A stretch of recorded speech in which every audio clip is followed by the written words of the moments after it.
Diversos impactos trazem a curto prazo essa SAF para o Bahia. E a gente vai destrinchar algum deles agora.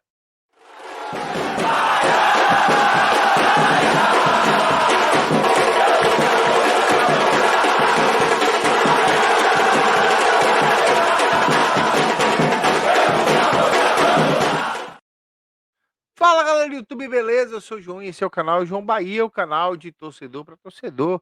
E se você está chegando aqui por agora e caiu de paraquedas, por favor, já vá deixando o seu like, já vá se inscrevendo, já vá compartilhando, já vá mandando para as pessoas do grupo, porque é importante demais para melhorar o engajamento do canal e a gente está buscando aí chegar a novas metas, quem sabe 20 mil inscritos, até antes do final da Série B, quem sabe, né? Aí eu vou contar com a ajuda de você, torcedor. O Bahia fez ontem um evento muito legal voltado aos seus sócios e ao seu público em geral na internet, no YouTube, e falando sobre a SAF. E a gente fez uma live ontem à noite, destrinchando todas essas coisas que o Bahia falou a respeito da SAF e da proposta da SAF.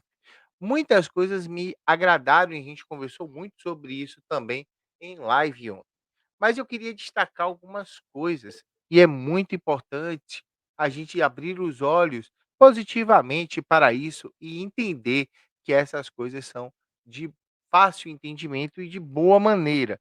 O Bahia, ele tem uma dívida até o momento em 2021 e essa dívida será atualizada de 270 milhões e 62 mil reais. Dívida até dezembro de 2021.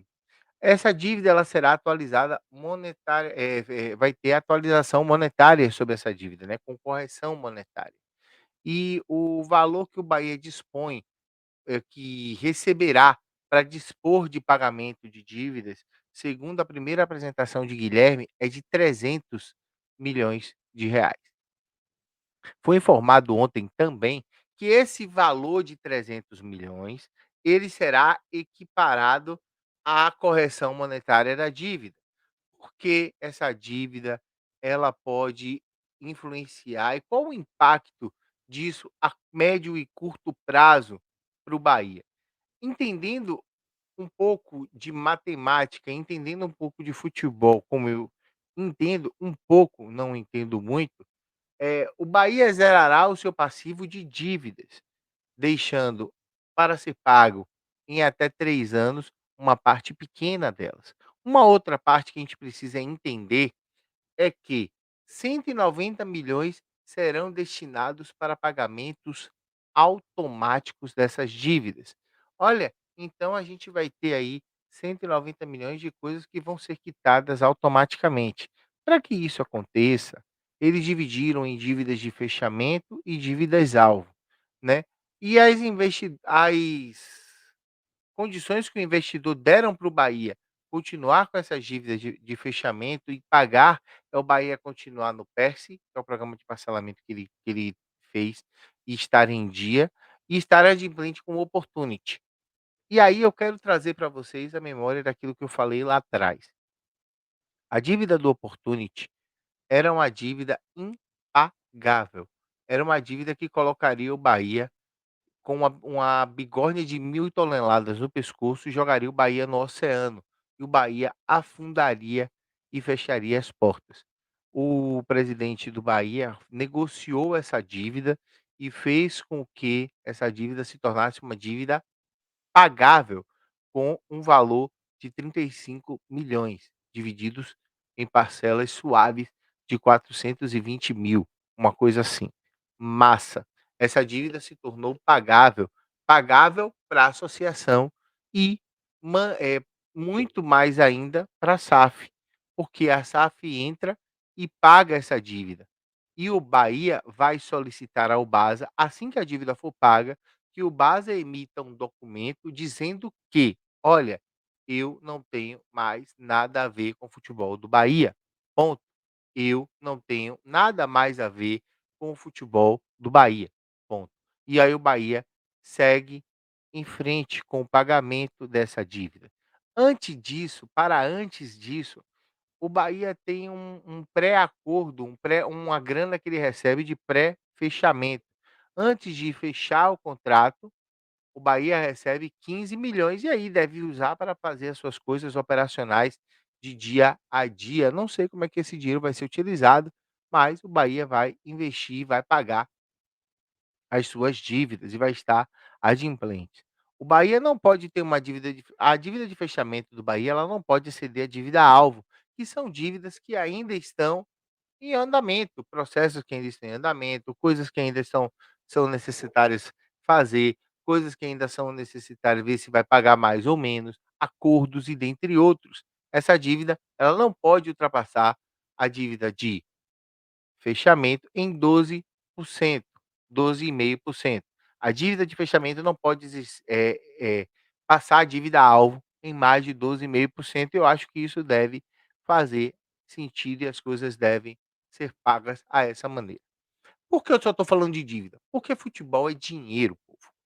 A gente fala muito de orçamento, a gente pede muito que o time faça as coisas da melhor maneira, de que, para além do orçamento, para além do dinheiro para o futebol e pagar as contas e estar em dia e ter bicho e ter isso, e time competitivo, que é o que você torcedor quer e você tem razão, o Bahia vai precisar que essa grana seja saudável, que ele não fique toda hora dizendo: "City, na moral, me arranje 20 conto aí para poder botar de gasolina no ônibus para poder ir para o jogo", sacou? Vai ter dinheiro suficiente para o Bahia fazer tudo e ficar tranquilo. E essa é uma coisa boa. O futebol do Bahia, ele vai ter um investimento mínimo. E aí, digamos, e batemos na madeira aqui, nesse canal somos supersticiosos, do Bahia não continuar, não conseguir o acesso e continuar na Série B. O orçamento mínimo será de 77 milhões. Aí você dilui, dá um pouco mais de, sei lá, 5 ou 6 milhões por ano. Por mês. Dá para poder montar um elenco bacana e subir. Subindo, esse orçamento já sobe junto. Por quê? Porque o City vai também trazer o grupo City vai trazer receitas ao clube, vai trazer receitas ao futebol, vai trazer receitas de patrocínio, vai trazer investidores, vai trazer novos patrocinadores e novas coisas para evoluir a marca. Isso é bom. O futebol do Bahia se fazendo com o City, ele vai crescer a ponto de evoluir de um estádio que, em 8 anos praticando aquele percentual de 120 milhões, isso ser sustentável sem que o City injete grana para isso. Imagine você, torcedor, 8 anos, daqui a 8 anos, 2030. O Bahia é totalmente sustentável, com uma grana bacana, vivendo, entre aspas, bem, se sustentando bem e ganhando títulos, e ganhando relevância, e revelando talentos, e vendendo jogadores, e sonhando em sonhos mais altos e mais belos, como o torcedor do Bahia sempre sonhou. O contrato é válido por 90 anos, com extensão de mais 90.